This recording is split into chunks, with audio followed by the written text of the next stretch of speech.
കല്യാശ്ശേരിയിലെ ഇടതുകോട്ട തകർക്കുമെന്ന് UDF സ്ഥാനാർത്ഥി advocate Rajeevan Kappacheri.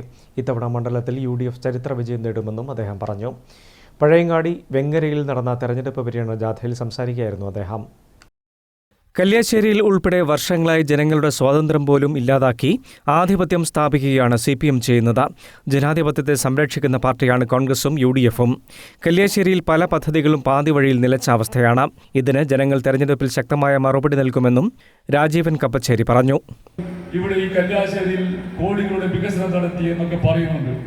സാധാരണക്കാരന്റെ അല്ലെങ്കിൽ വിദ്യാർത്ഥികളുടെ, തൊഴിലാളികളുടെ, യുവജനങ്ങളുടെ, സ്ത്രീകളുടെ, മത്സ്യത്തൊഴിലാളികളുടെ, ഈ സമൂഹത്തിലെ പാർശ്വവൽക്കരിക്കപ്പെട്ട ജനങ്ങളുടെ ഒക്കെ എന്ത് പുരോഗതിയാണ് 1500 കോടിയൊക്കെ ചെലവാക്കിയെന്ന് പറയുമ്പോൾ എന്ത് പുരോഗതിയാണ് നിങ്ങൾ ഉണ്ടാക്കിയതെന്ന് അറിയാൻ നമുക്ക് താല്പര്യമുണ്ട്.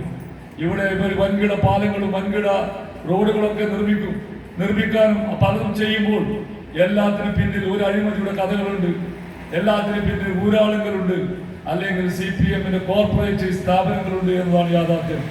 പിലാത്തറയിൽ നിന്നും ആരംഭിച്ച പര്യടനത്തിന് കല്യാശ്ശേരി മണ്ഡലത്തിലെ കുളപ്പുറം, ഈസ്റ്റ്, കാവുംചാൽ, നരിക്കംവള്ളി, എഴിലോട്, മണ്ടൂർ, വെങ്ങര, മുട്ടം തുടങ്ങിയ വിവിധ കേന്ദ്രങ്ങളിൽ സ്വീകരണം നൽകി.